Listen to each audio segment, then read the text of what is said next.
Hi friends, welcome to my channel. இன்றைக்கி நம்ம calcium, iron, protein எல்லாமே நிறைந்த சூப்பரான ஒரு ஹெல்த் ரெசிபி தாங்க பார்க்க போகிறோம். இந்த ரெசிபி பண்ணுறதுக்கு நம்ம ராகி, வெல்லம், வேர்க்கடலை, எள் இதை வச்சு தாங்க பண்ணியிருக்கிறோம். இது எல்லாமே இரும்புச்சத்து அதிகம் நிறைந்த உணவுப் பொருட்கள். இது நம்ம அடிக்கடி சாப்பிடும் பொழுது நம்ம உடம்புல கண்டிப்பாக ரத்தம் அதிகரிக்கும். அதனால் ஹீமோக்ளோபின் லெவலும் அதிகரிக்கும். இந்த ஸ்வீட்டை 6 வயசுலேருந்து 60 வயசு வரைக்கும் கண்டிப்பாக எல்லாருமே ட்ரை பண்ணலாம். வாங்க எப்படி பண்ணலான்னு பார்க்கலாம். ஃபஸ்ட்டு நம்ம இந்த லட்டு செய்யறதுக்கு கேழ்வரகுல அடை செய்ய போகிறோம். அதுக்கு நான் 1 கப் அளவுக்கு கேழ்வரகு மாவு எடுத்துருக்கிறேன். ஒரு பிஞ்ச் அளவுக்கு உப்பு சேர்த்துக்கிறேன். இப்போ லைட்டாக மிக்ஸ் பண்ணி விட்டுக்கலாம்.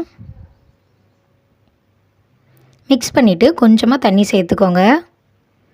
இப்போ நல்லா நம்ம சப்பாத்தி மாவு மாதிரி பிசைஞ்சு எடுத்துக்கலாம். நான் சப்பாத்தி மாவு மாதிரி இறுகலாக இருக்கக்கூடாது. இது கொஞ்சம் லூஸாக இருந்தால் தான் நமக்கு அடை தட்டும் போது கரெக்டாக இருக்கும். பாருங்கள், இந்தளவுக்கு லூஸாகவே கொஞ்சம் பிசைஞ்சு எடுத்துக்கோங்க. இப்போ மாவு ரெடி ஆகிட்டு இப்போ நம்ம அடுத்து அடை தட்டிடலாம். தோசைக்கல்ல நான் கொஞ்சமாக நெய் சேர்த்துக்கிறேன்.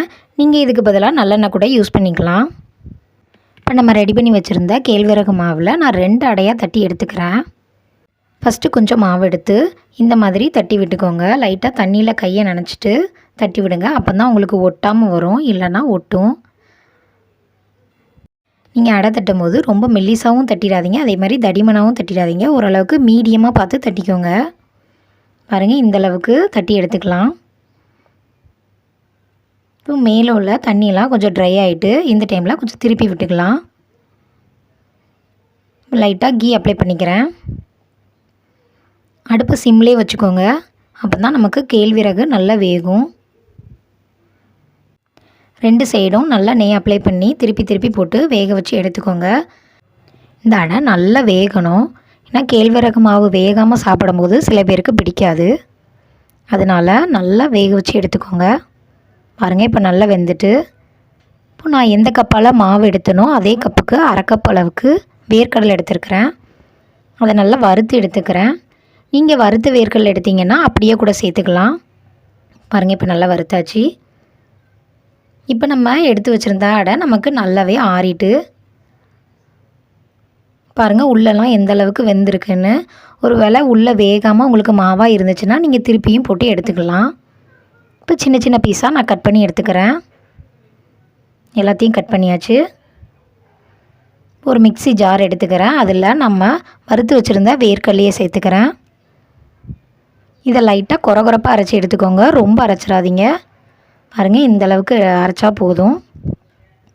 இது ஒரு பிளேட்டுக்கு மாற்றிக்கலாம். அதே மிக்ஸி ஜாரில் நம்ம கட் பண்ணி வச்சுருந்த கேழ்வரகு அடையை சேர்த்து அரைச்சி எடுத்துக்கலாம்.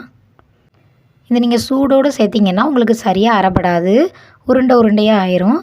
அதனால் நீங்கள் நல்லா ஆற விட்டு அரைச்சி எடுத்துக்கோங்க. நான் 2 தடவையாக போட்டு அரைச்சி எடுத்துக்கிறேன். பாருங்கள், எந்த அளவுக்கு உதிரி உதிரியாக சூப்பராக இருக்குன்னு. மாவு வேகலைனாலும் உங்களுக்கு சரியாக அரைப்படாது. அதனால் இதை மட்டும் கொஞ்சம் கரெக்டாக பார்த்துக்கோங்க. இப்போ நான் எல்லா கேழ்வரகு மாவையும் அரைச்சி எடுத்துகிட்டு வந்துட்டேன். இதையும் நம்ம அந்த வேர்க்கடலை கூட சேர்த்துக்கலாம். அதே மிக்ஸி ஜாரில் நம்ம எந்த கப்பால் கேழ்வரகு எடுத்தோமோ அதே கப்பால் 3/4 கப் அளவுக்கு நாட்டு சர்க்கரை எடுத்துக்கிறேன். நீங்கள் இதுக்கு பதிலாக வெல்லம், பனங்கற்கண்டு, கருப்பட்டி எதுனாலும் எடுத்துக்கலாம். இப்போ இதை நம்ம அரைச்சி எடுத்துக்கலாம். உங்களுக்கு ஒரு வேளை ஸ்வீட் இன்னும் கொஞ்சம் வேணும்னா நீங்கள் இன்னும் அதிகமாக கூட சேர்த்துக்கலாம். ஒரு 3 ஸ்பூன் அளவுக்கு கருப்பு எள்ளை வறுத்து வச்சுருக்கிறேன், அதையும் சேர்த்துக்கிறேன். நீங்கள் இதுக்கு பதிலாக வெள்ளை எள்ளு கூட சேர்த்துக்கலாம். இப்போ எல்லாம் சேர்த்து நல்லா அரைச்சி எடுத்துக்கலாம். நம்ம அரைச்ச நாட்டு சர்க்கரை எல்லையும் இது கூட சேர்த்துக்கலாம். இப்போ நம்ம சேர்த்த எல்லாமே நல்லா மிக்ஸ் ஆகிற அளவுக்கு மிக்ஸ் பண்ணி விட்டுக்கலாம். பாருங்கள், இந்த அளவுக்கு நல்லா மிக்ஸ் பண்ணிக்கோங்க. இது கூட வேணும்னா நீங்கள் கொஞ்சமாக நெய் சேர்த்துக்கலாம். உங்களுக்கு ஈஸியாக வேலை முடியணும் அப்படிங்கிறதுக்காக இது எல்லாத்தையும் மிக்சியில் போட்டு அரைக்காதீங்க. நீங்கள் அப்படி செய்யும்போது நம்ம சேர்த்த நாட்டு சர்க்கரை ஒரு மாதிரி தண்ணி விட்டுட்டு நான் உங்களுக்கு லட்டு பிடிக்கிறதுக்கு ஒழுங்காக வராது. இந்த மாதிரி கைட்டு நல்லா பிசைஞ்சு எடுத்துக்கோங்க. இப்போ நல்லா பிசைஞ்சாச்சு.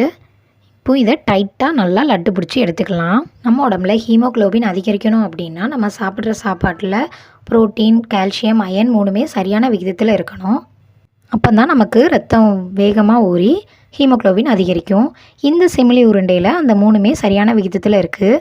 அதனால் இதை நீங்கள் அடிக்கடி சாப்பிடும்போது உங்களுக்கு கண்டிப்பாக ரத்தம் ஊறி ஹீமோகுளோபின் அதிகரிக்கும். அதனால் 6 வயசுலேருந்து 60 வயசு வரைக்கும் யாருனாலும் இதை அடிக்கடி செஞ்சு சாப்பிட்லாம். இந்த ரெசிப்பியை நீங்கள் ட்ரை பண்ணி பார்த்துட்டு எப்படி இருந்துச்சுன்னு கமெண்டில் சொல்லுங்கள். தேங்க்யூ.